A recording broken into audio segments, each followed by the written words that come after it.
प्रकृतिर पूजा माटी माँ सहित वृक्ष उपासना केउ आवाहमान कालरू पश्चिम ओडिशार आदिवासी संप्रदायर लोके पालन करुछंती माँ करमसानी पूजा। कृषिभित्तिक एही पर्व पालन कले वर्षर फसल भल हेबा सहित धन जन गपलक्ष्मी चतुर्वर्ग प्राप्ति हेबार विश्वास रहिछि।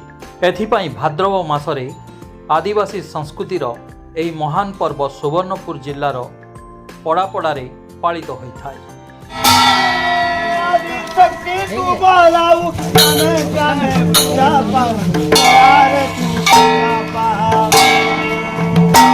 तुही माँ करमसानी अपुत्रिक के पुत्रदानी। भाद्रव मास एकादशी तिथि रे सुवर्णपुर जिल्लार प्रतिटी आदिवासी पड़ारे शुभे एही गीत। भाद्रव शुल्क पंचमी तिथिरु आरंभ हेउथिबा एही पर्व शुल्क द्वादश तिथि रे नगर परिक्रमा परे पूर्णाहुति हुए। महानदीरू बाली आनी 7 प्रकार शस्य को 7 दिन आगरू गजा करी जंगलरू करमा डाल को बरण करी प्रतिष्ठा करा जाए पूजा मंडपरे। एकादशी तिथि रात्रि रे 7 भौणी माई मुजुली को आनी मडुआ तले रखी 7 प्रकार फूल 7 प्रकार फल धूप दीप नैवेद्य दे पूजा आराधना करी आवाहन करती माँ करमसानी को।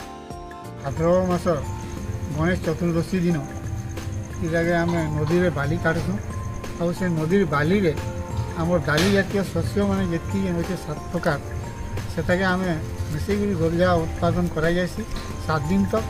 एकादशी दिन यहाँ माँ को पूजा हेसी और एकादशी दिन आम जेन पूजा हेसी इन आम देवी माने भी आविर्भाव हेसन और से देवी माने जेन माने भी जहाँ मानसिक करतीसन से मानसिक माने भी एपर्यंत समस्त भी पूरण हो आगे भी माँ को आशीर्वाद थिले हेबा भी और आम कर्मा यात्राटा यहाँ आम आम पूर्वपुरुष माने भी बहुत केन दिन कर आसुन आमर भी हेते जना ना आम जानला दिन पूरा यहाँ चलीजे और इतने आम बहुत पूरा स्नेह श्रद्धारे आम पूरा समस्ते पूरा मिलमिशी करसुँ और ये एकादशी दिन इटा हो आमर वर्ष सारा जितकीटा जेन एकादशी होजे सबू एकादशी भाद्रव मासर एकादशीटा हो बड़ एकादशी और ये एकादशी रे भक्त माने जे भी माँ को उपासना करवा से निर्जला हिसाब रे रही उपासना कर। एही पर्वर मुख्य आकर्षण हैला आदिवासी मानंकर करमसानी नृत्य।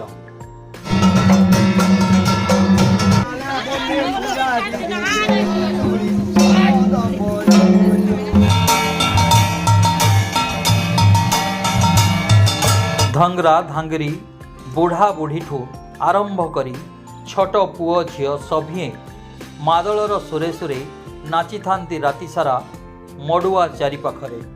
कृषिभित्तिक करमसानी पर्व पालन कले माटी माँ वर्ष जाकर आहार दिए बोली आदिवासी मानकर विश्वास रही। पूजा में पालन करूँ भाद्रव मासर बड़ एकादशी जेनटा पड़सी से आम कर्मा पूजा पालन कर। से कर्मा पूजाटा हेसी आम जेन दिन नुआखाई पंचमी तिथि जेन नुआखाई सन से दिन माने माझी मैंने उपास करसन उपास कर नदी के महानदी के बाली काढ़ी आसन से बाली काढ़ी आनला नुआखाई रूपे जेन जिनसा मानुचु आम नुआखाई बोली से आमर नुआ धान मुग बिरी जेकोसी शस्य जिनस है सब नुआ जिनस से नुआ जिनस के आम गोटे पुढ़ी से आम भाग कर रखुकरी से आम जगै रखू जेनटा कि जेन मैंने कर्मा पूजा मैंने कर घर को रखसन घर को कर्मा पूजा कर बड़ी मैंने से एकादशी दिन से सब के बाहर कला घर में पूजा पाठ करसन तार बाहर आम से कर्मा पूजा के गोटे बुढ़ीमा मंदिर अच्छे से बुढ़ीमा मंदिर पूजा कर कर्मा पूजा में डाल नहीं जाए डाल आनी सारा देवी आविर्भाव से देवी मैंने कर्मा पूजा सारा मंदिर जाए मंदिर जेनता कलर कथा पड़ी सब बड़ा सब नगर खाली पूजाटा इटा आमर परंपरा सब ये आगु रही आज नुआ जिनस नुहे कि नुआ तिथि यहाँ भाद्रव मासर शुक्ल पक्ष एकादशी आम पूजाटा करूँ ତାକେ ଧାନ ଗହମ ବିରି କୋଳଥ ରାଶି ମୁଗ ନେଇକରି 7 ପ୍ରକାର ଜିନିଷ ଏଇଟା କରୁ। ଏଇଟା ପୂର୍ବରୁ ଅଛେ ଆମର ରଜା ଅମଳରୁ ଆମର ସୋନପୁରିଆ ରଜା ବେଶୀ ମାନନ୍ ପୂଜାକେ। ଆର୍ ଇ କର୍ମା ଯେତେବେଲେ ଜନ୍ ରଜାର ସିଂ ଦ୍ୱାରକେ ଧରିକିରି ସବୁଆଡ଼ୁ କର୍ମା ପୂଜା ବାଲେ ସେତାକୁ ସେନେ ଲାଟ ବୋଲି ଗୋଟେ ବାନ୍ଧିକିରି ସେମାନେ ବହୁତ ସମ୍ମାନ କରନ୍ ଆର୍ ବହୁତ ଉତ୍ସାହିତରେ ଏଇ ପୂଜାକେ ରଜା ବି ମାନନ୍ ଆର୍ ଦେଖନ୍। ଆଉ ଆମର୍ ଇନେ ବୁଢ଼ା ବୁଢ଼ୀ ଧଙ୍ଗରା ଧାଙ୍ଗରି ଛୁଆ ପିଲାନୁ ସଭିଏ ମିଲିମିଶି କେହି କାହାକେ ଫିଲ୍ ନାଇଁ ରଖିକିରି ଏ ପରମ୍ପରାଟାକେ ଆମେ ମାନୁ।